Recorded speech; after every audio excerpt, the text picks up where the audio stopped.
بسم اللہ الرحمن الرحیم سبحانک لا علم لنا الا ما علمتنا انک انت العلیم الحکیم۔ تمام ناظرین کو ہدایت اسلامک ٹیچنگ چینل پر خوش آمدید کہتا ہوں۔ آج کے اس ویڈیو میں آپ کو بتاؤں گا کہ وہ کون سی دو چیزیں ہیں جس میں حسد کرنا جائز ہے۔ اگر آپ کو ہماری ویڈیو پسند آئی ہے تو ضرور اس چینل کو سبسکرائب کریں اور گھنٹی کے بٹن کو ضرور دبائیں تاکہ آپ کو ہمارے ہر نئی آنے والی ویڈیو کے بارے میں معلومات حاصل ہو سکے۔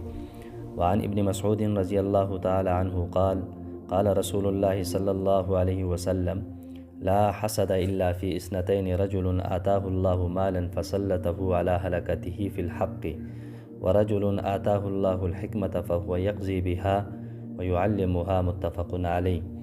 وعن ابن مسعود رضی اللہ تعالی عنہ، حضرت عبداللہ بن مسعود رضی اللہ تعالی عنہ سے روایت ہے، قال وہ فرماتے ہیں قال رسول اللہ صلی اللہ علیہ وسلم کہ امام الانبیاء علیہ الصلاۃ نے ارشاد فرمایا، لا حسد الا فی اثنتین، کہ دو چیزوں کے بارے میں حسد کرنا جائز ہے۔ رجل آتاہ اللہ مالا فسلطہ علی ہلکتہ فی الحق، ایک وہ آدمی کہ جس کو اللہ جل جلالہ نے مال دیا ہے، پھر اللہ جل جلالہ نے اس کو حق کے راستے میں خرچ کرنے کی توفیق عطا کی۔ ورجل آتاہ اللہ الحکمت، دوسرا وہ انسان جس کو اللہ جل جلالہ نے علم دیا، فہو یقضی بہا، اور وہ اس علم کے مطابق فیصلہ کرتا ہے، ویعلمہا، اور دوسروں کو اس کی تعلیم دیتا ہے۔ متفق علیہ، اس حدیث کو امام بخاری اور امام مسلم رحمہ اللہ نے نقل کیا ہے۔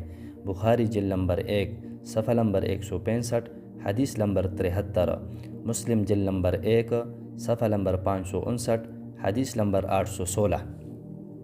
اس حدیث میں دو انسانوں کے بارے میں حسد اور رشک کرنے کی اجازت بلکہ ترغیب دی گئی ہے۔ ایک آدمی جس کو اللہ جل جلالہ نے دنیا کا مال اور دولت عطا کیا ہو، پھر اس کو صحیح مصرف میں خرچ کرنے کی توفیق بھی دی ہو۔ دوسرا وہ آدمی جس کو اللہ جل جلالہ نے علم عطا کیا ہو اور پھر اس کے علم سے مخلوق خدا کو فائدہ حاصل ہو۔ کوئی آدمی یہ تمنا کرے کہ اس طرح میں بھی ہو جاؤں، اور اس حدیث میں حسد سے مراد غبطہ ہے۔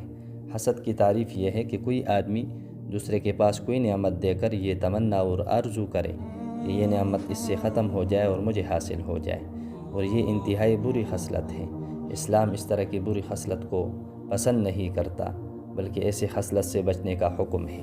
یہاں تک کہ امام الانبیاء علیہ الصلاۃ نے ایک اور حدیث میں ارشاد فرمایا ہے کہ ایاکم والحسد فإن الحسد یأکل الحسنات کما تأکل النار الحطب، کہ حسد سے بچو۔